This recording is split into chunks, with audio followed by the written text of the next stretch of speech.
14 de abril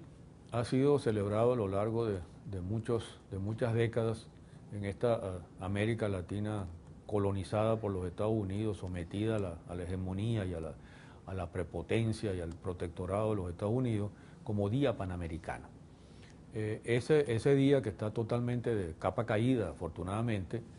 en esta nueva América Latina, tiene una historia que es interesante recordar, por lo menos en sus rasgos principales. Se trata del 14 de abril de 1890,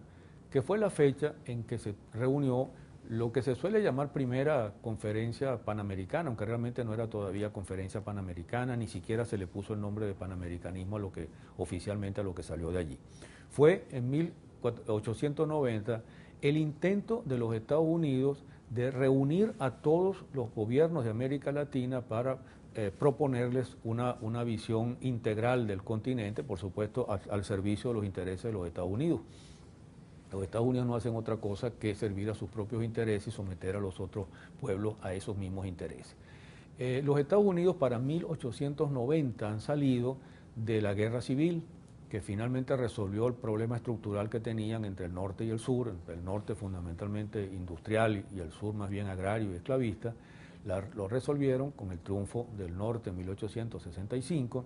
A partir de allí se dispara prácticamente el crecimiento, el desarrollo económico de los Estados Unidos, y para esos años, para 1890, los Estados Unidos son ya una gran potencia industrial, y una potencia industrial que está en capacidad de competir con las grandes potencias imperialistas europeas, y a partir de allí las políticas imperialistas estadounidenses se perfilan con mucha mayor claridad. Es en ese contexto en que va a surgir entonces la idea del panamericanismo.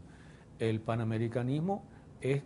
el intento de crear en esta América Latina con los Estados Unidos lo que en esa época se llamaba en Europa los movimientos PAN. Los movimientos PAN eran los movimientos que intentaban reunir en una Europa llena de nacionalidades dispersas entre imperios de diversos pueblos,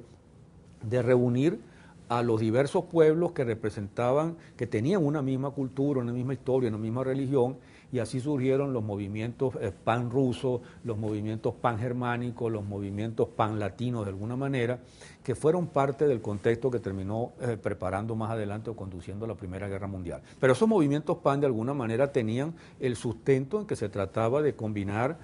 pueblos que tenían el mismo origen, las mismas bases étnicas y la misma cultura y la misma religión, a pesar de que se encontraran dispersos en imperios diferentes. Aquí se trataba de una farsa completa, porque no podía haber un movimiento pan entre los Estados Unidos y los países de América Latina. Dejemos de lado por la hora lo del imperialismo, desde el punto de vista de la estructura étnica, desde el punto de vista de la cultura, desde el punto de vista de la religión. Los países de América Latina podrían formar un todo, pero un todo completamente diferente a los Estados Unidos. De tal manera que ese era un movimiento pan traído por los cabellos para utilizar entonces las ventajas de los Estados Unidos como potencia imperialista para someter a estos países. Justamente porque los Estados Unidos ya estaban en condiciones de controlar todo su mercado, necesitaban nuevos mercados, nuevos sitios de dominio, y tenían su patio trasero que querían recuperar. Ese es el contexto en que tiene lugar entonces una reunión que convoca el gobierno de los Estados Unidos en Washington en 1890, invitando a todos los países latinoamericanos a participar en esa reunión. La reunión ni siquiera es muy exitosa, porque algunos países no mostraron mucho interés en ir. Argentina, por ejemplo, mantuvo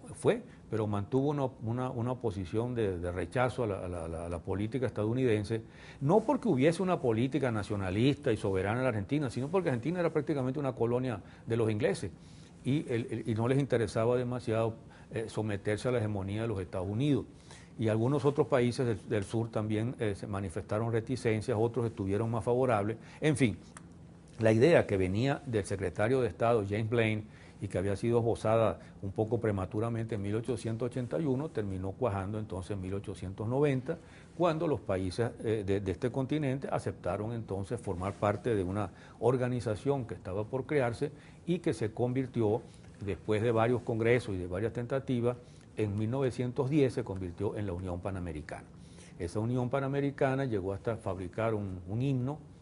grotesco y ridículo que en las escuelas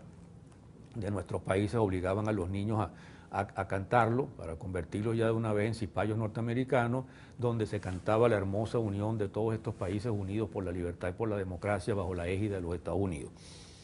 Y finalmente ese movimiento de panamericanismo, que hizo diversas reuniones en varios países a lo largo de los años 20 y 30 del siglo pasado, terminó dando origen en 1948 en la llamada octava Conferencia Panamericana, dio origen entonces en Bogotá a la Organización de Estados Americanos, a esa OEA, con la cual nuestros países latinoamericanos están por fin empezando a romper, porque no es otra cosa que un organismo del imperialismo estadounidense y del colonialismo estadounidense contra nuestros países.